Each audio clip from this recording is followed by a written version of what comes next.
welcome to Stand for East, a new podcast series from Jammu and Kashmir, where we try to bring you prominent and important voices from the region. और आज हमारे साथ मौजूद है गुलाम रसूल साहब, जिनका मुझे लगता है कि काफ़ी जो मीडिया यहाँ पे फॉलो करते हैं, जो न्यूज़ फॉलो करते हैं, उनका नाम आए दिन वो पढ़ते होंगे. He is one of the leading conservationist from Jammu and Kashmir. He was a doctor by profession, but he found his calling towards activism. Eventually, उन्होंने इनफैक्ट JNK RTI मूवमेंट जो थी उस पर काम किया. He is a founder of that. Also along with that, Tosa Maidan जो उसके ऊपर आपने काम किया था वो भी है. और अब इवेंचुअली अब आपका 30 इयर्स का करियर है, स्पैनिंग फॉर over 3 decades. और अब he is focused on conservation and environmentalism. तो welcome to the show sir. Thank you. तो पहले थोड़ा सा एक पर्सनल सवाल ही मेरा रहेगा कि आप MBBS किया, तो आप इस लाइन में कैसे आपका रुझान बढ़ा इस चीज़ की? हाँ, एक्चुअली ये आपने सवाल बहुत अच्छा पूछा. मैं सरकार में मैंने सर्व किया 9 साल तक जी. और मेरे 9 साल बहुत ही डीप रूरल एरियाज़ में पोस्टेड रहा. और वहाँ पे एक गांव था मुजपथर, उन रूरल विलेजेस में, जो अभी दूध पथरी की वजह से बड़ा मशहूर हो गया है. तो वहाँ हर शाम में मैं देख रहा था 70 से 80 घोड़े लॉग्स लेके चलते थे. अच्छा. तो मैं फॉरेस्ट एम्प्लॉयज से पूछता रहता था कि ये क्या है, ये लीगल है या इलीगल है. वो मुझे कहते थे कि ये इलीगल है. मैंने बोला फिर आप अलाउ कैसे करते हो? फॉरेस्ट एक्ट वहाँ पे है, वहाँ आप PSA में इनको बंद करा सकते हो. वो बोलते कि हम FIR देते हैं, लेकिन वो FIR एक्सेप्ट नहीं होता और बाद में इनको यहाँ के पॉलिटिशियन छुड़ा देते हैं. तो खामखा हमारे दरमियान दुश्मनी पैदा होती है. तो ये मेन रीजन रहा. अच्छा. मैंने फॉरेस्ट लॉज पढ़े, फॉरेस्ट कंजर्वेशन एक्ट पढ़ा. तो उसमें मैंने देखा कि इस पे एक लीगल ट्रीटमेंट भी है. तो उसमें एक ये था कि जो हैबिचुअल टिम्बर स्मगलर्स है, वो अगर वहाँ एक बुक होता है, मुझे लगता है कि आप पहली दफ़ा ये सुनेंगे, जो रेंज हेडक्वार्टर होता है वहाँ एक बुक होता है, उसको बोलते हैं कि फॉर्म 30 एंड 31. अच्छा. उसमें एंट्री होती है कि पेड़ कितने कटे और किसने काटे. अच्छा. अगर इसमें 3 रिपोर्ट लगे किसी स्मगलर के खिलाफ और एक FIR लगा, तो वो एंटाइटल होता है कि उसको पब्लिक सेफ्टी एक्ट लगे. इनफैक्ट पब्लिक सेफ्टी एक्ट जहां तक हमें पढ़ा है इसके बारे में, वो टिम्बर स्मगलिंग के लिए लाया गया था. एग्जैक्टली. क्योंकि उससे पहले हकदारानी जंगल था. क्योंकि अगर हम उसकी तरफ, तो मौजू बड़ा लंबा हो जाएगा. पहले यहाँ हकदारानी जंगल है, जो अभी फॉरेस्ट राइट्स एक्ट के नाम से है. तो वो 1977 में एबॉलिश किया गया. फिर फॉरेस्ट लेसीज बनाए गए. अच्छा. तो फॉरेस्ट लेसीज को सेंट्रलाइज करने के लिए फिर आपको पहले जंगल बंद करना पड़ा और आपने उस कानून को एबॉलिश किया. और फिर ये कानून लाया और उसमें ये प्रोविजन लाया कि जो ये चीजें करेगा तो उसको PSA लगेगा. क्योंकि मैं उस तरफ नहीं जाऊंगा, उसमें एक वो भी एक यहाँ की पॉलिटिकल हिस्ट्री में एक ड्रैकोनियन पार्ट है. क्योंकि महाराजा जो यहाँ था, जो एनवायरमेंटल लॉज थे, फॉरेस्ट कंजर्वेशन लॉज थे, वो बड़े प्रोग्रेसिव लॉज थे. आज हम उन पे पहुंचते हैं. जैसे चिनार प्रोटेक्शन के लिए अलग लॉ था, एग्रीकल्चर लैंड प्रोटेक्शन के लिए अलग लॉ था, मलबरी ट्रीज के लिए अलग लॉ था. तो सेम वे जो माउंटेन ट्रीज है उनके लिए भी लॉ था. खैर, जब मैं ये आए रोज शाम को देखता था, तो मैंने एक RTI फाइल किया था. अच्छा. जिसमें मैंने पूछा था कि आपके नटोरियस टिम्बर स्मगलर्स का मुझे लिस्ट चाहिए, जिसके खिलाफ 3 से ज़ायद रिपोर्ट से 31 बुक में. और वहाँ इनफैक्ट जिस तरह पुलिस का एक बीट बुक होता है, आई थिंक आपको पता ही होगा कि पुलिस स्टेशन में 24 रजिस्टर्स होते हैं, उनमें एक बीट बुक भी होता है. और बीट बुक में एंट्री होती है कि कौन मरा, कौन जन्मा, डेली इंसिडेंट्स, जो कि बदकिस्मती से अभी ये मेंटेन नहीं होता. इसी तरह फॉरेस्ट का भी एक बीट बुक होता है. फिर जो डेली डायरी भी उसे कहते हैं. एग्जैक्टली.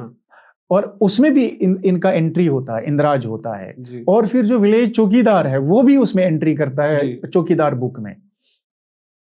तो खैर उसी में मैंने ये पूछना हाँ जी शुरू किया, तो लिस्ट मिला। फिर मतलब बहुत सारे लोग, तब तक उन्होंने किसी के खिलाफ पीएसए नहीं दिया था, और उसके बाद 48 टिम्बर स्मगलर्स के लिए बडगाम में पीएसए लगाया। फिर उसमें मैंने देखा कि मेरे पास एक औरत आई, उसके पास 4 बच्चे थे और चारों जल रहे थे बुखार से, मतलब severe acute respiratory track infection था। तो मैंने उसको नुस्खा लिख के दिया। उसने कहा कि मैं खरीद नहीं सकती हूँ। मैंने पूछा क्यों? बोला मेरा पति जो है वो बंद है पीएसए में। अच्छा मैंने पूछा कि क्यों बंद है? वो टिम्बर स्मगलर था। तो अब सरकार एक्शन में आई। तो बस ये जो वहां से चली, आई इंश्योर्ड कि उसको मेडिसिन फ्री मिले। लेकिन ये चली, मैंने कहा कि हम किसको बंद करा रहे हैं और सजा किसको मिल रही है। उसके बाद हम लोगों ने ये alternate livelihood for timber smuggler, ये वहीं से ये इनिशिएटिव शुरू हुआ अच्छा कि उनको हम, they are the best nature guides, they are the best guides of the mountains, कि क्यों ना हम उनको इस्तेमाल करें as nature guides towards something positive you can yes. say that जी तो फिर कुछ के लिए ये, तो यही रीजन हुआ कि फिर हम इसी में चलते गए। फिर यहाँ फॉरेस्ट नर्सरीज नहीं थी, क्योंकि यहाँ एक जो कॉन्फ्लिक्ट का सीजन, आई मीन एक टेन्यूअर रहा है, तो उसमें काफ़ी टिम्बर स्मगलर्स एक्टिव हुए थे। लोगों के पास लाइवलीहुड नहीं था, जो ऑफिशियल्स थे उन्होंने भी उस गाब में किया। तो हम उस वक्त, एक बहुत ही ईमानदार और अपराइट ऑफिसर थे निसार अहमद दर्जी, मैं बार बार उसकी जिक्र करता हूं, जो रेवोल्यूशन फॉरेस्ट डिपार्टमेंट में नर्सरीज का लाया। तो हम उसको मिलने गए, जो हमारा ग्रुप, लार्जर ग्रुप था, हम मिलने गए। तो उसको हमने कहा कि आप डेवलप क्यों नहीं करते? और फिर उसने कहा कि मुझे आपकी भी जरूरत है। तो हमने कहा यस, वी आर देयर। तो फिर जो आपने अभी, अगर आप बहुत सालों पहले दौदपथर गए होंगे, तो वहां पेड़ कटे हुए दिखते थे, जी जी या तोसा मैदान गए थे तो वहां बिल्कुल साफ मैदान के मैदान बन गए थे। तो this was because of that initiative. वही टिम्बर स्मगलर्स के जरिए हमने पेड़ लगवाए। जी और एक इनिशिएटिव जो आज आप देख रहे हैं, आज नर्सरीज अवेलेबल है, आज हर तरह के पेड़, फॉरेस्ट नोटिफाइड ट्रीज अवेलेबल है। तो फिर हम इन्हीं लाइन्स पे सोचते सोचते गए कि फॉरेस्ट हमारा बैकबोन है, क्योंकि इकोनॉमी, जिस मौजू पे हम आने जा रहे हैं, फॉरेस्ट के ऊपर हमारा सारा दारोमदार है। जी जैसे शेखुल आलम ने कहा था, अनपोष तेल ये वन पोष, तब तक तरक्की नामुमकिन है जब तक हमारे पास हेल्दी माउंटेन लाइफ नहीं हो, जंगल हो, वाटर रिसोर्सेज हो। वाटर तो रह नहीं सकता विदाउट ट्रीज। तो हमने कहा कि जो हमारी इकोनॉमी यहाँ, एग्रीकल्चर इकोनॉमी है, हॉर्टिकल्चर इकोनॉमी है, और जो यहाँ खूबसूरती है, वो सब डायरेक्टली मुनहसर है फॉरेस्ट के हेल्थ पे। इसीलिए हम लोगों ने इसको एक मास मूवमेंट के तौर पर लिया, और डिपार्टमेंट को भी वक्तन फवक्तन उनके साथ ताउन करके, जहां उनकी छोटी छोटी चीजें, ब्लॉकेट्स थे, ऑब्स्टेकल्स थे, उनको रिमूव किया, उनके साथ मिलके ये काम किया। इसीलिए ये क्रेडिट में आपको लगता है कि मतलब कितना फर्क पड़ा? ये आपने जो आपने अभी वाक़ा बताया, ये अराउंड किस साल का होगा? ये तो मैं आपको बताऊंगा, ये 2006 से है। 2006, तो ऑलमोस्ट 20 साल हो गए। तो हाँ। 20 इयर्स में आपको क्या लग रहा है कि बहुत फर्क है, फर्क हुआ है? बहुत फर्क है। मतलब जो फॉरेस्ट ग्रोथ है वो अमेजिंग है। आपके पास आज डिपार्टमेंट के हर रेंज में, अब कंपटीशन में चले गए हैं रेंज हेडक्वार्टर्स, हर जगह नर्सरीज है। प्लांटेशन ड्राइव्स अब स्कूल के बच्चे भी करते हैं, पंचायत भी करते हैं, एक्टिविस्ट्स भी करते हैं। और सबसे इंपॉर्टेंट बात ये है, अगर फॉर एग्जाम्पल हम तो श्रीनगर के वासी है, हम देखने जाते हैं जहां हमने पेड़ लगाए हैं कि उनकी रखवाली होती है कि नहीं होती है। तो इसीलिए वो जो एक फॉरेस्ट के एम्प्लॉइज में एक बहुत देर तक एक ऐसा वक्फा रहा था कि वो रस्मन फॉरेस्ट डिपार्टमेंट में थे, तो वो आज अपना काम भी करते हैं। इस वजह से कल ये पूछने आएंगे, और हमने आरटीए से पूछा भी कि जो हमने 3 साल पहले पेड़ लगाए, उनका फेलियर और ग्रोथ बताइए। तो डिफॉरेस्टेशन क्यों इतना फिर डिबेट में रहता है कश्मीर के अंदर? क्योंकि देखिए अभी रिसेंटली भी एक रिपोर्ट भी आई थी कि पहलगाम का कवर कम हुआ है, फॉरेस्ट कवर भी, और वक्तन तो बात तो चलती है इसकी कि पेड़ काटे जा रहे हैं बहुत ज़्यादा। तो अगर आप बोल रहे हैं कि इम्प्रूवमेंट भी है 20 साल से, तो इस फिनोमेना को आप कैसे कहाँ रखते हैं? हाँ, ये बहुत ही डिफॉरेस्टेशन होती है कि नहीं है? बिल्कुल मैं आपको बताऊंगा, लेकिन मुझे लगता है कि जो कॉन्फ्लिक्ट के दौरान डिफॉरेस्टेशन हुई है उस मयार पे नहीं होती। और जो यहाँ सिविलियंस स्मगलिंग करते थे, मैं अब आज दावे के साथ कहता हूं 3% होती होगी। अच्छा। उसमें भी रीजन है, वो भी डिबेटेबल है, वो क्यों होती है। ठीक है, ये जो मेहमान नवाजी का तरीकाकार यहाँ सरकारी पब्लिक अथॉरिटीज के अंदर है कि मतलब किसी बड़े ब्यूरोक्रेट के मेहमान आए वहां, तो वो जो फॉरेस्ट गार्ड है उसको उनकी मेहमान नवाजी करनी पड़ती है, तो वो ऑब्वियसली वो अपने तनख्वाह से नहीं देगा, वो जंगल से ही कुछ काट के उनको खिलाएगा। ये एक है। दूसरा ये है, आमतौर से सुनते हैं अखरोट का फर्नीचर ले लीजिए एग्जैक्टली सबका, ये उनको भी एक काइंड ऑफ ट्रॉफी हो जाती है जो एग्जैक्टली ब्यूरोक्रेट्स आते हैं। और दूसरा ये है कि जो अभी आउटसाइडर्स ब्यूरोक्रेसी में आए, जी, जब यहाँ अपने लोग ब्यूरोक्रेसी में थे, उनके पास एक कंसर्न कहीं ना कहीं होता था कि अगर मैं जो सो कॉल्ड इस वक्त का न्यू डेवलपमेंटल नरेटिव है उसके शिकार से डिफॉरेस्टेशन होती है, वो चाहे आप एनएचपीसी के ट्रांसमिशन लाइंस लें, यहाँ पावर प्रोजेक्ट्स लें, या टूरिज्म प्रोजेक्ट्स लें, या माइनिंग लें, वो तो 2019 के बाद मुझे लग रहा है कि ये डिबेट करना भी बहुत जरूरी है कि ये जो, क्योंकि यूरोप में भी डेवलपमेंट होती है, वो भी बिजली जलाते हैं, लेकिन वो एनवायरनमेंट के कॉस्ट पे डेवलपमेंट नहीं करते, वो बीच वाला रास्ता देखते हैं, मिडवे, कि जहां कम से कम नुकसान हो, वाटर रिसोर्सेज का बचाव हो, जंगलों का तहफ्फुज हो, और उसके बाद एनवायरनमेंट। आपको लगता है कि यहाँ के ऑफिशियल्स को एक कंसिडरेशन भी है, मतलब प्रोटोकॉल वाइज ऑफिशियल जो, मतलब अगर हम कोई प्रोजेक्ट की बात करते हैं तो क्लियरेंसेस होती है बहुत सारी, तो एनवायरमेंटल क्लियरेंस भी एक कागज तो वो भी है, लेकिन क्या जैसा आपने कहा कि यूरोप के अंदर एक माइंडसेट है कि एनवायरमेंट में कम से कम नुकसान हो, तो आपको लगता है कि यहाँ पे ऑफिशियल्स को वो फिक्र भी है, चाहे वो लोकल है चाहे बाहर के, उनको है ये फिक्र? देखिए, मुझे लगता है कि जो लोकल है, जो यहाँ के जन्मे हुए लोग हैं, उनको थोड़ा सा फिक्र है। जो बाहर के लोग हैं, मैं सबकी नहीं, एक्सेप्शंस है, सबकी बात नहीं करता हूं। और दूसरा, जो अभी थोपी हुई पॉलिसीज जो दिल्ली से आती है, इससे पहले एनवायरमेंटल क्लियरेंस के लिए एक बाज़ाब्ता लॉ था, फिर EIA, एनवायरमेंट इम्पैक्ट असेसमेंट, वो भी करना था, लाजमी करना था, उसमें पब्लिक हियरिंग भी होती थी, जो जहां के लोग थे उनसे पूछा जाता था कि हम ये कर सकते हैं कि नहीं कर सकते। फिर तीसरा, कि जो वहां की लोकल ग्राम सभा है उनसे भी पूछा जाता था। ठीक है, अभी इन्होंने सिंगल विंडो क्लियरेंस इंट्रोड्यूस किया जो एक DC करता है। अच्छा। ठीक है, ऑब्वियसली अभी कॉर्पोरेट फेवरिंग इसमें भी है, जहां माइनिंग है इजीली दे जाते हैं, जो PMGSY रोड से गांव को 1 रोड चाहिए, 10 रोड्स की क्लियरेंस मिलती है। ठीक है, तो जो डिफॉरेस्टेशन अभी होती है वो सरकार के जरिए होती है, अब आवाम के जरिए नहीं होती, नहीं, कम हो रही है। ठीक, कम हो रही है, तो ये फर्क ये है जी। और लोग पेड़ भी लगाते हैं। ठीक है, अब ये भी अब मसला हुआ कि जो बैरल फॉरेस्ट लैंड थी, ये एक ऑटोमेटिक नेचुरल था, वो पास्चर है, वो पेस्टोरलिज्म के लिए इस्तेमाल किया जाता है। अब इतना माइंडसेट चेंज हुआ है, अब पास्चर्स में भी प्लांटेशन करने लगे, जो कि जिसके हम बिल्कुल खिलाफ है, क्योंकि आप एक चीज बढ़ाने के लिए दूसरा चीज खराब नहीं कर सकते। आपको अल्पाइन पास्चर्स या डेंस फॉरेस्ट्स के अंदर जो पास्चर्स है, या प्री फॉरेस्ट्स के पास जो बैरल फॉरेस्ट पास्चर्स है, उनको आपने वक्फ रखना है पेस्टोरल प्रैक्टिस के लिए। फिर आपको वही है, फिर ये एक साजिश है कि आपको गुजरात का दूध पीना है।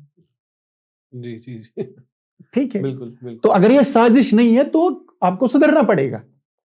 यहाँ के जो फॉरेस्ट डिपार्टमेंट है, वो चाहे सोशल फॉरेस्ट्री हो, वो चाहे सॉइल कंजर्वेशन, जितने भी अलग अलग महकमे हैं, उनको ये देखना पड़ेगा पास्चर्स में उनको प्लांटेशन नहीं करनी है, क्योंकि पेस्टोरल कल्चर भी वो पेस्टोरल एग्जैक्टली इकोसिस्टम का इंपॉर्टेंट पार्ट है।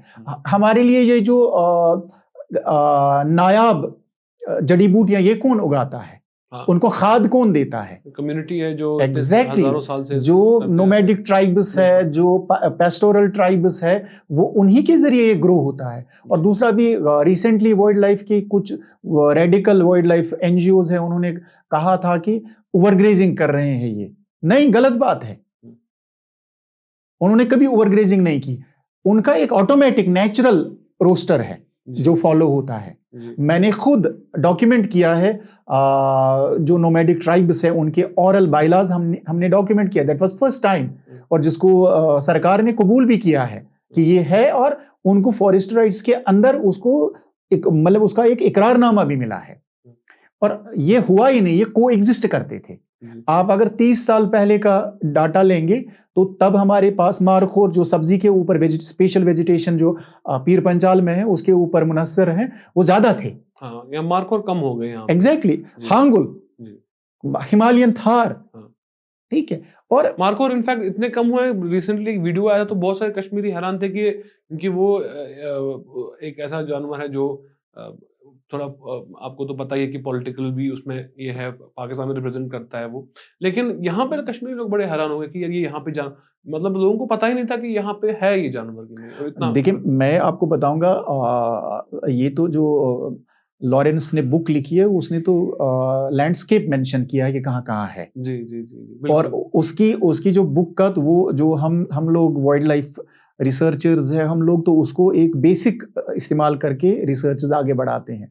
जो पीर पंचाल का लैंडस्केप है उसमें मारखोर हमेशा से था और बहुत था, ठीक है। ये because of this so called development. आप बताइए, हमारे यहाँ Hirpura wild life sanctuary markhor के लिए प्रोटेक्टेड एरिया है, ठीक है। तो वहां अभी बताया जाता है कि 4 से 6 मारखोर है, ठीक है। जो कि पहला सेंसस हुआ था तो उसमें बताया गया था 58 से 60 तक है। तो रीजन क्या है? 2 चीजें रीजन है। आपने मुगल रोड निकाला जी, लेकिन वाइल्ड लाइफ आपने कंसिडरेशन में नहीं रखा। आपने एनएचपीसी की ट्रांसमिशन लाइन जिसमें चॉपर इस्तेमाल किया था, जिसमें सुप्रीम कोर्ट ने क्लियरली इंस्ट्रक्शंस दी थी कि मैन्युअली ये टॉवर्स बनाए जाएं, तो जब वहां ब्लास्टिंग हुई, चॉपर चला, तो उन्होंने कहीं और वो माइग्रेट करके गए। फिर अब हमारा जो उनका सेफ हैबिटेट था तताकुटी, अब आपने टूरिज्म इतना कर दिया, इतने ट्रैकर्स आते हैं तो उनको डिस्टर्बेंस होती है। मैं एक्चुअली उसी चीज पे आने वाला था, टूरिज्म, क्योंकि हमारी इससे हम आमतौर स्टोरीज करते हैं एनवायरनमेंट के ऊपर, ये तो आप अक्सर ये बात उठाते हैं। तो अभी आपने पैस्चर्स के बारे में बात की। आजकल हम देखते हैं कि रिजॉर्ट्स, होटल्स ऐसी ऐसी जगहों पे है, गुलमर्ग के अंदर, पहलगाम के अंदर, जहाँ पे आज से 10 साल पहले, 5 साल पहले भी इंसान सोचता नहीं था कि वहाँ पे सड़क भी बन पाएगी। तो ये कितना नुकसान पहुंचा रहा है इसको? देखिए, मास टूरिज्म हमारे लिए, ये जो अनरेगुलेटेड टूरिज्म है या इररेस्पॉन्सिबल टूरिज्म या कन्वेंशनल टूरिज्म, खैर जो भी आप टर्मिनोलॉजी यूज कर सकते हैं, ये जो ओवर टूरिज्म है, ये माउंटेन हेल्थ के लिए, वाटर बॉडीज की हेल्थ के लिए ये बिल्कुल ठीक नहीं है। और आप देखिए, जम्मू कश्मीर में दिल्ली से श्रीनगर तक इस तरह का शोर मचाया गया जैसे हम यहाँ कुछ खाते ही नहीं थे। अगर हम कुछ खाते हैं तो बिकॉज ऑफ टूरिज्म, जबकि जो टूरिज्म की इकोनॉमी है हमारी जीडीपी में, उसका कितना % कंट्रीब्यूशन है? 6% नहीं है जी। और जो हमारी एग्रीकल्चर और हार्टिकल्चर इकोनॉमी है वो 80 से प्लस है। जी बिल्कुल, ठीक है। I think Apple industry alone employees, government official जो फिगर्स है, मुझे लगता है 33 to 35 लाख, तो मैंने 2019-20 में नंबर्स पढ़े थे, तो 35 लाख तो ऑफिशियल फिगर्स है कि वो डायरेक्टली और इनडायरेक्टली एंगेज करते हैं एप्पल इंडस्ट्री। मैं आपको वही बोल रहा हूँ जी। आप 80% को खराब कर रहे हैं 6% के लिए। तो इसीलिए जो आपने देखा भी होगा, अगर हम लिखते भी है, ये जो ओवर टूरिज्म है ये बिल्कुल कुछ घरानों की इकोनॉमी है जी। और उसमें मोस्टली जो बेनिफिशरीज है वो दिल्ली या बॉम्बे, बड़े बड़े शहरों के ट्रैवल एजेंसीज है, यहाँ के बिल्कुल कम है। ठीक है, तो उसके लिए हम यहाँ का कल्चर खराब कर रहे हैं, हम यहाँ के माउंटेन्स खराब कर रहे हैं। आप देखिए गुलमर्ग ही देखिए, तो जो फिरोजपुरा नाला है उसमें पानी ही नहीं है जी। ठीक है, आप पहलगाम और सोनमर्ग ले लीजिए, लिदर में पानी कम हो गया, और कम क्या, बहुत कम। अगर दिल्ली से पुश है टूरिज्म के लिए तो वो एक अंडरस्टैंडेबल भी है, क्योंकि एक पॉलिटिकल कॉन्नोटेशन है वहाँ पे। लेकिन उमर अब्दुल्ला, फारूक अब्दुल्ला, जितने भी बड़े पॉलिटिशियंस हैं यहाँ के, सो कॉल्ड जितने भी पॉलिटिकल पार्टीज हैं, उनका भी टूरिज्म को लेके सेम डिस्कोर्स है वहाँ पे। इसका कोई ये जो आप कुछ नुआंसेस बोल रहे हैं कि क्या प्रॉब्लम हो सकती है, फ्लिप साइड क्या है इसका, वहाँ पे वो जिक्र ही नहीं होता है। इसकी क्या वजह? इसकी वजह यही है कि आप बोल रहे हैं कि there are some families that are beneficial, that's it, कि उनको समझ है नहीं इस चीज़ मैं की। आपको यही बोलना चाहता हूँ।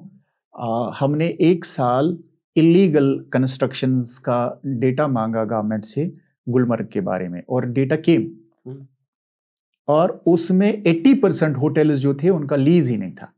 अच्छा, ठीक है। और गुलमर्ग, मैं आपको बताना चाहता हूँ, वो एक वाइल्ड लाइफ सेंचुरी है।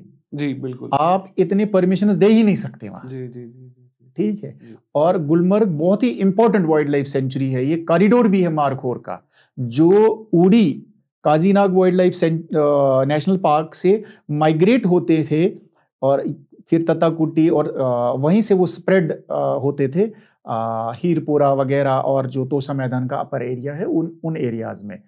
तो इसलिए आप उधर अलाउ ही नहीं कर सकते इतने सेटअप्स। वहां आर्मी इंफ्रास्ट्रक्चर बहुत है, जो जरूरत नहीं है उससे बहुत ज्यादा है। ठीक है, क्योंकि ये खूबसूरत एरिया है।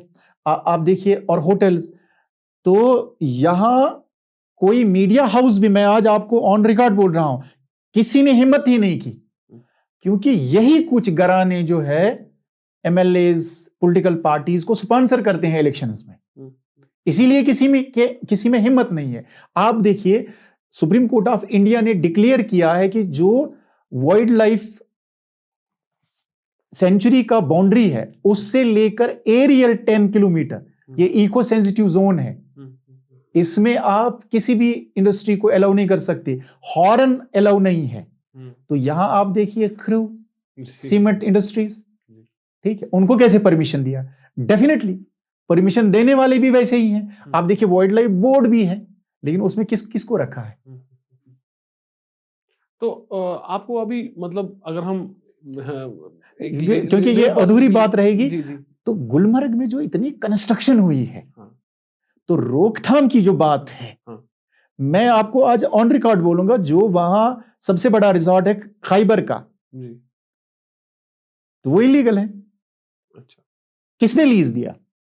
किसकी लैंड है? क्या उस ऑल्टीट्यूड पे आप लीज दे सकते हो?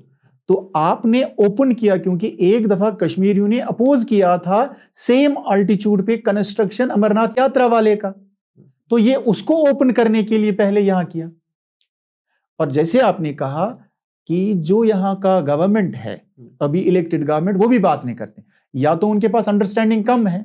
अगर आपको याद होगा, मैं आपको याद दिलाना चाहता हूं, एक मेयर साहब यहां थे श्रीनगर म्युनिसिपल कॉर्पोरेशन के, उसने कहा था कि हम वेटलैंड्स को फिलअप करेंगे, कि इनमें क्या है, बर्ड्स 4-5 होते हैं। तो उस बेचारे को पता नहीं कि वेटलैंड्स जो है ये किडनी है जमीन की, और ये ग्राउंड वाटर रिचार्ज करते। इसीलिए मैंने उस वक्त भी एक स्टेटमेंट में कहा था, इसको बायोलॉजी 10th की बायोलॉजी पढ़ाओ। ये बेसिक है, इनकी अंडरस्टैंडिंग बढ़ानी है कि माउंटेन हमारे लिए क्या अहमियत रखते हैं, पानी क्या रखते हैं। तो ये जो अभी स्कैर्सिटी है पानी की, क्यों है ये जो यही गैर जिम्मेदाराना अप्रोच सरकार का, सरकारी महकमों का, और हम सब का, क्योंकि कलेक्टिवली हम सब इसके जिम्मेदार हैं। और जो मास टूरिज्म यहां हो रहा है, ये सिर्फ हमारे माउंटेन हेल्थ, फॉरेस्ट हेल्थ या वाटर बॉडीज के हेल्थ के खिलाफ ही नहीं है, ये हमारा जो यहाँ का प्रोटेक्टेड कल्चर था उसके खिलाफ भी है। अभी तो रिसेंटली उमरुल्लाह साहब का बयान भी आया कि आप इन्फ्लुएंसर्स वगैरह जो है वो भी आ जाइए। अब हम वो देख रहे हैं कि यहाँ पे इन्फ्लुएंसर्स बहुत सारे आ रहे हैं। उसके अलावा आप देख लीजिए जो माउंटेन में जो गाड़ियां चलाते हैं और ऑफ रोड ड्राइव जिसको बोलते हैं, और सब वो भी बहुत बढ़ रहा है। तो इससे तो सिचुएशन और दिन ब दिन एग्जैक्टली आप देखिए, जो ऑफ रोड ड्राइवर्स है, जो जंगल में, अगर आपने देखा होगा, जो बीच होता है, जो फॉरेस्ट, हमारे यहाँ फॉरेस्ट कानीफर ट्रीज है, तो उसके बीच के 2 पंखड़ीज है, 2 पंखड़ियां, तो जब वो गिरता है तो वो ऐसे ऐसे गिरता है, इसीलिए आपको रोज नजर आएंगे। तो वो किसी ने लगाया ही नहीं, वो नेचर ने ग्रो किया। और वो जो रीजनरेशन होता है, ऑटोमेटिक रीजनरेशन ऑफ फॉरेस्ट्स में जितना इंटरफियरेंस कम होगा, ह्यूमन इंटरफियरेंस कम होगा, उतना ये ग्रो करेंगे खुद ही। फिर हमें पेड़ लगाने की जरूरत ही नहीं, हम ज्यादा से ज्यादा पेड़ लगाएंगे। जो अदर स्पीशीज है, मोर देन 300 स्पीशीज, वो कैसे ग्रो होती है? और ये ऑफ रोड ड्राइविंग क्या करती है, ये उनको मिटाती है। अच्छा। हाँ, इस पे ये न सिर्फ कंटेन करने की जरूरत है, इस पे फ्लैट बैन होनी चाहिए। लेकिन अभी क्या होगा, जब से फॉरेस्ट राइट्स एक्ट आया है, हमने जो J&K फॉरेस्ट राइट्स कोलिशन है, मैं उसका भी फाउंडर रहा हूं और उसके साथ बिल्कुल वाबस्ता हूं। तो हमने ये तय किया है, जहां जहां भी हम ग्राम सभा करेंगे, वहां रेजोल्यूशन में ये है कि वहां एक बैन भी ऑफ रोड ड्राइविंग पे है। अच्छा। ये वाटर रिसोर्सेज खराब करते हैं जी। और फिर हम लोग यहाँ श्रीनगर में वही पानी पीते हैं, कंटेमिनेशन होती है। इतना आउटराइट डिसरिस्पेक्ट क्यों है? देखिए, ये तबका जिसको हम नहीं बोल सकते कि जो टूरिज्म सेक्टर में है या सिर्फ वही है, but there is a clear mindset जहाँ पे कंप्लीट डिसरिगार्ड है एनवायरनमेंट का और इस सबका। इसका इस वजह क्या है इसकी? आपने इतना टाइम, क्योंकि मैं इसलिए पूछ रहा हूँ, आप करीब 30 साल से काम करते हैं, तो माइंडसेट क्या है इसके पीछे? मैंने यही अर्ज किया है, ये दो चीजों के दरमियान है। अच्छा। एक लालच, ग्रीड, और दूसरा जो एजुकेशन की कमी, अच्छा। अंडरस्टैंडिंग की कमी। हमें अपने लेजिस्लेटर्स को जो एनवायरनमेंट की इसकी अंडरस्टैंडिंग बढ़ाने की जरूरत है। और दूसरा, जो ये सो कॉल्ड एलीट स्पोर्ट्स है, इनको बंद करने की जरूरत है। जी। या उन एरियाज में करें जहां नुकसान ना हो। और ये जो ऑफ रोड ड्राइविंग है, ये मतलब मैं दावे के साथ कहता हूं, ये सब लोग नहीं करते, ये यहाँ की एलीट क्लास करता है। ठीक है, फिर गांवों में इनके जरिए शराब भी आता है। ठीक है, ये न सिर्फ एंटी इकोलॉजिकल हरकतें करते हैं, ये एंटी कल्चर एक्टिविटीज भी करते हैं। तो अगर ये करते हैं तो ठीक, नहीं करते हैं तो बाज़ाब्ता तौर इसके लिए एक मूवमेंट खड़ी होगी, क्योंकि ऑलरेडी लोग इससे तंग है। जैसे आपने कहा, ये ऑलरेडी डिबेट में है। जी, बिल्कुल। कि जो फॉरेस्ट रीजनरेशन है, तो उस पे इसका बुरा असरात है। मुझे एक चीज, हालांकि एक आम शख्स के लिए, और I include my self in that also, कि अगर हम देखें कि एनवायरमेंटल हेल्थ कश्मीर की अगर हम इसको रेट करें, तो हम कैसे करेंगे इस टाइम पे? क्योंकि आपने बहुत सारे ऐसे पॉइंट्स बताए जो बहुत अलार्मिंग है, जो मतलब जिससे फ्यूचर थोड़ा सा ब्लीक लग रहा है कि यार ये है। तो इस टाइम पे अभी कैसी हेल्थ है हमारी एनवायरनमेंट की ऑल ओवर? क्योंकि देखिए, डिफॉरेस्टेशन तो एक एस्पेक्ट है जो डिग्रेडेशन में एक फैक्टर बन जाता है, उसके अलावा भी बहुत कंस्ट्रक्शन है, बाकी चीजें। तो आपको उस सबको मद्देनजर रखते हुए आपको क्या लगता है कि अभी हम किस पड़ाव पे? देखिए, मैं इसमें बहुत क्लियर हूँ जी। मैं कम्युनिटी कंजर्वेशन का कायल हूँ। जो ट्रेडिशनल नॉलेज है उसको इस्तेमाल किए बिना हम आगे नहीं बढ़ सकते जी। ठीक है, अगर इसी तरह चलता रहा, मैं आपको बताऊंगा जो हमारे यहाँ के वाटर रिसोर्सेज है, अगले 10 साल में वो खत्म हो जाएंगे। अच्छा, इतना सीरियस है? इतना सीरियस है। ये जो टूरिज्म है, इसको कंटेन करने की जरूरत है। ये जो माउंटेन्स में इंटरफेरेंस, न सिर्फ टूरिज्म है, प्रोजेक्ट्स भी है, माइनिंग भी है, डिप्लॉयमेंट ऑफ ट्रूप्स भी है। ठीक है, पता नहीं उसमें हम क्या कर सकते हैं। उसको एक लफ्ज जब आएगा, स्ट्रेटेजिक डिप्लॉयमेंट, तो उसमें हम कुछ नहीं कर सकते हैं। लेकिन मुझे लगता है कि हमें जो हम यूरोप को हम बहुत चीज़ें हम फॉलो करते हैं, लेकिन ये चीज़ हम फॉलो नहीं करते हैं कि वो एनवायरनमेंट को कैसे बचाते हैं। उनकी पॉलिसीज जब बनती हैं, वो एनवायरनमेंट कंप्रोमाइज में नहीं होती, वो बिल्कुल प्रो एनवायरनमेंट होती है। उसके बाद इसीलिए जो आपको मैं जो केरला में कुडमकुलन न्यूक्लियर प्लांट है, तो वहां तो वो रिजेक्ट हुआ है यूरोप में। हाँ, यहाँ अलाउ कर रहे हैं। अच्छा। ये न सिर्फ कश्मीर में चैलेंज है एनवायरनमेंट का, ये पूरे भारत में चैलेंज है। एक्टिविस्ट्स इसके खिलाफ लड़ रहे हैं, लेकिन एक सोल्यूशन देखा गया है, जो ये फॉरेस्ट राइट्स एक्ट की इम्प्लीमेंटेशन मतलब ये होना चाहिए, जमीनी सतह पे होना चाहिए, क्योंकि फिर यही कस्टोडियंस है जो इनके ट्रेडिशनल तौर तरीके हैं, वो ऑटोमेटिकली एक जमानत है। इनका लाइवलीहुड, वो चाहे ग्रेजिंग हो, वो चाहे घास हो, कुछ भी हो, उनका माल मवेशी चराना या दूसरी चीजें, वो मुनस्सर है इसी पे। इसीलिए ये बचाते भी थे उसको जी। अगर आपने सुना होगा ज़रकास ने, सो जो पहला शेविंग होता है बच्चे का, ठीक है, मुंडन, तो उसका वो जो बाल थे, उसका एक स्पेशल ट्रेडिशन था कि वो बाल और अखरोट का ट्री, बालों के ऊपर अखरोट का ट्री, और दो एस्पेक्ट है, एफॉरेस्टेशन, और दूसरा जो अखरोट का पेड़ वो भी बढ़ता था और बच्चा भी बढ़ता था, वो पहला इसका इकोनॉमी का सपोर्ट होता था। अच्छा, तो ये 2 तरीके ये सेंतों का बनाया हुआ है। बहुत इंटरेस्टिंग चीज। ठीक है। दिस इज मच बिफोर जब हमने बाहर के जो हमारे गेस्ट हैं उनको अखरोट के फर्नीचर देना शुरू किया, ये उससे बहुत पहले की बात आप बता रहे हैं। तो मेरे 2-3 सवाल और हैं इस चीज़ को लेके कि अगर हम देखते हैं जो यहाँ पे वाटर बॉडीज़ के ऊपर काफ़ी डिबेट रहता है कि पोल्यूशन है बहुत ज़्यादा और ये सब है। तो उसकी मेन वजह क्या है? उसकी एक फैक्टर तो ऑब्वियसली टूरिज़्म तो आपने बहुत बड़ा फैक्टर, जैसे डल का हम देखते हैं, काफ़ी सीवेज है, वहाँ पे प्रॉब्लम है। उसके अलावा जो बाकी वाटर बॉडीज़ हैं, उनकी ओवरऑल हेल्थ क्या है? वहाँ पे क्या क्राइसिस हो रही है? देखिए मिस, अब आपने डल की ज़िक्र की। महाराजा के रूल में जो ये हाउस बोट्स अभी वहीं रहते हैं, मुकीम रहते हैं, इनको अलाउ नहीं था वहाँ मुकीम रहना। 48 आवर्स के लिए टूरिस्ट को लेकर इनको परमिशन होता था, फिर इनको निकलना होता था। ठीक है, उसके बाद चेंज हो गई और इसीलिए वो एक सबसे बड़ा जो वेस्ट डिस्पोजल है। लेकिन प्रॉब्लम एक है, अब हम वेस्ट डिस्पोजल पे बात करें, लेकिन वेस्ट क्यों जनरेट होता है, वेस्ट कैसे जनरेट होता है, ये एक टूरिज्म एक इंपॉर्टेंट फैक्टर है। ठीक है, लेकिन जो हमारा लाइफस्टाइल भी है वो भी चेंज हो गया। अर्बनाइजेशन जो आप ठीक है, नहीं अर्बनाइजेशन कहाँ नहीं हुए, श्रीनगर कितना बड़ा शहर है जी, इससे बड़े बड़े शहर तो दुनिया में है, बिल्कुल, लेकिन वहां एक प्रॉपर मैकेनिज्म है। आप सिर्फ बोलते हैं कि पॉलीथीन पे बैन करेंगे, प्लास्टिक पे बैन करें, नहीं कर रहे हैं ना। तो वो प्लास्टिक कहां जाएगा, उसका एक डिस्पोजल मैकेनिज्म भी नहीं है। अच्छा, ठीक है, अब हमें उसका एक खास तरीका ढूंढना पड़ेगा कि कम इस्तेमाल हो उसका, रिसाइकल किया जाए, क्योंकि अब ये है, हमें ये एक्सेप्ट करना ये है, तो लोग इस पे कंप्लीट बैन भी नहीं हो सकती। ठीक है, बिल्कुल, लेकिन अब इसके तरीके ढूंढने पड़ेंगे कि वेस्ट मैनेजमेंट एक बड़ा और इंपॉर्टेंट टॉपिक है।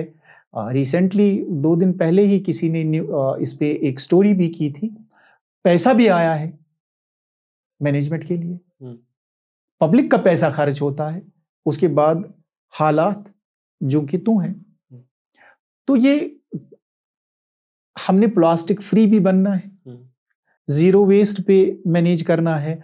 मैं चूंकि ये तो इनफैक्ट सॉरी टू इंटरप्ट, इसमें मैं ये बात रह जाएगी शायद, यहाँ पे कुछ ऐसी जगहें भी हैं, मैं शायद जिक्र ना ही करूँ अभी तो, लेकिन कुछ ऐसी जगहें हैं जहाँ पे वेस्ट जो डंप हो रहा है, जहाँ पे इतना सोशल क्राइसिस हो चुका है, क्योंकि वहाँ पे इतना अनहाइजेनिक हो चुका है, इतनी स्मेल आती है कि मैं I was reading a story, और इनफैक्ट हमने भी इसके ऊपर लिखा ही है कि वहाँ पे लोग शादी करने से भी अब कतरा रहे हैं, क्योंकि वहाँ पे पूछते हैं कि अगर आपको शिफ्ट करना है यहाँ से, तो ये तो हमें तो अपने घर से डस्टबिन निकल जाता है तो it's done for us, out of sight out of mind हो जाता है, लेकिन ये कहाँ जाता है, क्या होता है, it's such a huge crisis. आप बता रहे हैं कि यहाँ पे आपको लग रहा है कि यहाँ पे जो सिस्टम है सॉलिड वेस्ट डिस्पोजल सिस्टम या मैनेजमेंट का, आप बोल रहे हैं इट्स ऑलमोस्ट नॉन एग्जिस्टेंट यहाँ पे। देखिए यही बात तो हम भी कर रहे थे। तो आप अछन ले लीजिए। बिल्कुल, मैं असल में वही चाह रहा था, लेकिन ठीक है, तो नहीं उसमें अब जब बोलना है तो बोलना है जी बिल्कुल, या चुप करके रहना है। जी जी जी, ठीक है, ये इशू है।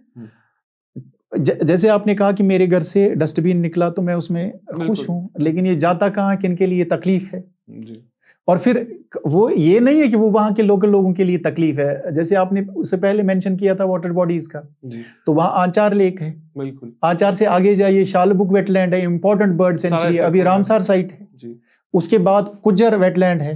ये बहुत ही वहाँ पे करीबन 13 वेटलैंड्स हैं अच्छा, जो कंटेमिनेट होते हैं बिकॉज ऑफ दिस, ओके। और जो रेजिडेंट बर्ड्स है अब वो भी दिखते नहीं है। अच्छा, रेजिडेंट बर्ड्स भी दिखते नहीं है, और शाम को एक हवा चलती है उसकी बदबू से। बिल्कुल बिल्कुल बिल्कुल, ठीक है, तो वो मैं वही बोल रहा हूँ कि जब मुझे याद है आई थिंक 2 साल पहले, आई थिंक इसी एक पीरियड था जहाँ पे बहुत हवाएं चल रही थी, आई थिंक ऑटम में था, तो मुझे याद है कि there was a certain kind of a tinge in the air, even in area जो लाल चौक तक आ गया, इतना मतलब इफेक्ट हो गया था, क्योंकि वो बहुत तेज हवाएं थी। हम भी बड़ा परेशान हुए कि यार ये तो वहाँ, क्योंकि हमें तो वहाँ का तो पता था, लेकिन यहाँ तक मतलब उसका हल्का सा असर दिख रहा है? मैं this is a growing problem I think. मैं वही अर्ज कर रहा हूँ कि देखिए, हमारे पास ये चैलेंज है, ये प्रॉब्लम्स है, वेस्ट हमारे पास सबसे बड़ी प्रॉब्लम है, जी। लेकिन क्या हम इसको एट सोर्स कंट्रोल कर सकते हैं हम्म, कि वेस्ट इतना जनरेट क्यों हो? हम्म, हमें अपनी लाइफस्टाइल में लचक लानी पड़ेगी, वरना हमारी जनरेशन तबाह हो जाएंगे। जैसे आपने पहले ही बताया, मैं एक ट्रेंड मेडिकल डॉक्टर हूँ, जी। ठीक है। मैंने सरकारी सर्विस से रिजाइन किया है, डॉक्टरी से मैं सबकदोश नहीं हुआ। हाँ, ओब्वियसली जो हमारी एक्टिविटीज रहती हैं वो ज्यादा एनवायरमेंट रिलेटेड रहती हैं। तो मैं आपको बताऊंगा कि यहाँ अभी थर्ड जनरेशन ड्रग्स इस्तेमाल होते हैं, फोर्थ जनरेशन ड्रग्स इस्तेमाल होते हैं, जबकि यूरोप में फर्स्ट जनरेशन तक भी अभी लोग नहीं पहुंचे, अच्छा। ठीक है। तो ये रेजिस्टेंस है, अच्छा। ठीक है। जी। अब उससे आगे कहां जाएंगे? जी, बिल्कुल। ठीक है। आप कंजप्शन देखिए, इंडिया में जितना मैन्युफैक्चर है मेडिसिन का, उसका सबसे बड़ा पोर्शन J&K में आता है। कि यही है जो गैर जिम्मेदाराना अप्रोच हमारा है, हमारी पॉलिसी मेकर्स का, हमारे लेजिस्लेटर्स का, हमारी सरकारों का, ठीक है। इसमें और दूसरा यहाँ की प्रॉब्लम यह है कि जो जहां कोई officer head of the department है, उसको लगता है कि बस मैं ही हाथमताई हूं, उसके बगैर किसी को आता नहीं है। वो जो multi stakeholder integrated approach हो, वो है ही नहीं, ठीक है। तो उसको बनाने की जरूरत है। पॉलिसीज ठोस, वो चाहे वेस्ट मैनेजमेंट का हो, वो चाहे एग्रीकल्चर लैंड प्रोटेक्शन का हो, वो माउंटेन प्रोटेक्शन का हो, वो फॉरेस्ट कंजर्वेशन का हो, बायोडाइवर्सिटी कंजर्वेशन का हो, जो अभी ग्लेशियर्स हमें वक्त से पहले मेल्ट हो उनकी प्रोटेक्शन का हो। इसमें एक्सपर्ट ये नहीं है कि जिसने पीएचडी किया है, एक्सपर्ट वो बकरवाल है जो ग्लेशियर के पास रहता था, वुलर का साइंटिस्ट जो वहां का लोकल बंदा है, जो फिशरमैन वहां 600 साल 700 साल से रह रहा है, उनकी जो ट्रेडिशनल नॉलेज है उसको इस्तेमाल करके फिर उसको एक साइंटिफिक रूप देकर हमने पॉलिसीज प्रोटेक्शन के लिए मुरतब करनी बहुत जरूरी है। एमएलए ये ना समझे कि उसको वोट मिले हैं, बस अब वही जो करेगा वही ठीक है। नहीं जनाब, आपके बच्चों का भी सवाल है। आज आप एमएलए हैं, कल आपके बच्चे भी हमारी तरह होंगे, ठीक है। हॉस्पिटल का निजाम भी हमने, ये हॉस्पिटल सिवेज कहां आप डालते हो, अर्बन सिवेज आप कहां डालते हो, जहलम का पानी कहां है? हमारे बचपन में मैं उतना बूढ़ा नहीं हूं, मतलब जस्ट 25 साल पहले हम जहलम का पानी पीते थे, उसमें नहाते थे। मैंने स्विमिंग जहलम में सीखी, मैं जहलम के किनारे रहता हूं। और अभी अगर आप जहलम के पानी में हाथ डालोगे तो 10,000 से ज्यादा आपकी मेडिसिन चार्ज होगी, उतना इन्फेक्शन है। तो ये हमें बचाना है, जो हमारे पास बचा कुचा है उसको बचाने की जरूरत है। और इसमें हम सबको मिलके, कोई बड़ा छोटा नहीं है, हर किसी की नॉलेज, हर किसी का मशवरा, हर किसी की एक्शन जो है वो बेहतरी की ओर बढ़ सकता है। एक चीज I think I would like to conclude on this also कि एक तो चीज़ होती है कि आप एक अवेयरनेस प्रोग्राम्स करते हैं जहाँ पे आप एजुकेट करते हैं, जहाँ पे आपने कहा कि हम एजुकेशन के ज़रिए लोगों को अवेयरनेस बढ़ाएंगे। वो एक बहुत लंबा कंटिन्यूस प्रोसेस है और मुझे लगता है वो होना ज़रूरी है। लेकिन अगर आपके नज़र में अगर हम बोलेंगे कि यार 4 से 5 रेडिकल स्टेप्स बताइए जो immediate, I am not sure if such a thing exist, लेकिन जैसे प्लास्टिक के ऊपर बैन जो लाई गई थी कुछ ऐसे 4-5 चीज़ें कौन सी कश्मीर को जो बिल्कुल इमीडिएटली चाहिए ही चाहिए हमको इस टाइम पे? देखिए, जो सबसे पहला पॉइंट है कि हमने एक ठोस पॉलिसी बनानी है इस प्रोटेक्शन के लिए, ठीक है। फिर उसके बाद जो एट सोर्स बैन होना चाहिए प्लास्टिक, एंट्री ही क्यों, आए ही क्यों अंदर, फिर आप अंदर बैन करें, आए ही नहीं उसके स्ट्रिक्ट लॉज बनाइए बैनिंग के लिए। और दूसरा मुझे लगता है जो हमारे यहाँ रिलीजियस स्कॉलर्स है, मौलवी साहब है, पीर साहब है, उनको भी पढ़ाने की जरूरत है, क्योंकि एनवायरनमेंट इस्लाम का एक इंपॉर्टेंट सब्जेक्ट है। ऐसा नहीं है कि उसमें उसकी अहमियत नहीं है, बिल्कुल है। पानी की रिसोर्सेज की प्रोटेक्शन की बात इस्लाम में की जाती है, एनिमल प्रोटेक्शन की बात होती है, जो नेचुरल जो वाइल्ड एनिमल्स है उन स्पीशीज की प्रोटेक्शन की बात होती है। मुझे लगता है कि ये एक इस तरह का भी हो कि जहाँ भी प्रीचिंग हो या इज्तिमाज होते हैं या दारुल उलूम्स में होते हैं, तो वहाँ भी एनवायरमेंटल प्रोटेक्शन लॉज स्टडीज़ इसका कंसर्न पढ़ाया जाए। ये मुझे लगता है कि बहुत इंपॉर्टेंट है। उसके बाद मुझे लगता है कि जो हमारे यहाँ यूनिवर्सिटीज़ रिसर्च करते हैं वो सिर्फ यूनिवर्सिटी की लाइब्रेरी में रहता है, तो वो मुझे लगता है कि अच्छा उसकी लैंग्वेज इतनी सख्त होती है, वो कहाँ पब्लिक के आम फहम के मुताबिक है, तो उनको ट्रांसलेट किया जाए लोकल लैंग्वेजेस में, अगर वो वाकई क्रेडिबल रिसर्च है। क्योंकि यहाँ ऐसे भी है भी रिसर्च इस पे, आप मतलब आपको लगता है कि कैसे रेट करेंगे आप यहाँ पे? नहीं, ये भी एक डिबेट के लायक है कि यहाँ की रिसर्च परफेक्ट है कि नहीं है। ठीक है, तो आप देखिए पेस्टिसाइड्स कंपनीज रिसर्च स्पॉन्सर करते हैं, तो अब वो पेस्टिसाइड्स के खिलाफ कहाँ बोलेगा रिसर्च में? ठीक है, पहले वो भी मॉरलिटी देखिए, हमें पहले उसमें कायम करना है कि ज़मीर की बात की मैं कैसे पेस्टिसाइड्स कंपनी से, जो एग्रीकल्चर यूनिवर्सिटी यहाँ के वहाँ के मैक्सिमम प्रोजेक्ट्स जो है स्पॉन्सर होते हैं पेस्टिसाइड्स कंपनीज के। अच्छा, ठीक, फिर आप यहाँ के एनजीओज को ले लीजिए, कौन उनको स्पॉन्सर करता है? Mining companies, cement companies. तो ये यहाँ कुछ मेल जोल जो है ना, तो इसीलिए मैंने कहा कि ये डिबेटेबल है कि रिसर्च क्रेडिबल है कि या नहीं है। बट मैं ये कहता हूं कि ऐसा भी नहीं है कि क्रेडिबल ही नहीं है, कुछ तो है, कॉपी पेस्ट भी है, मैं वो भी मानता हूं, लेकिन कुछ है।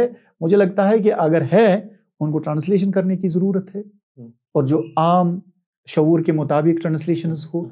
और दूसरा मुझे लगता है कि जो पंचायत लेवल्स पे जो इवन मतलब हम ये बात कर रहे हैं तो रूरल डेवलपमेंट कहेगा कि हमने पंचायत लेवल पे किया है, लेकिन पंचायत लेवल पे आपने किया है, पैसे भी निकाले हैं, सेग्रीगेशन शेड भी बनाए हैं, ठीक है, एक एक एम्प्लॉय भी वहां लगाया है, लेकिन फिर भी वेस्ट वहीं का वहीं है, वेस्ट मैनेजमेंट हो नहीं रहा है। तो इसमें ट्रांसपेरेंसी की भी जरूरत है, अकाउंटेबिलिटी की भी जरूरत है।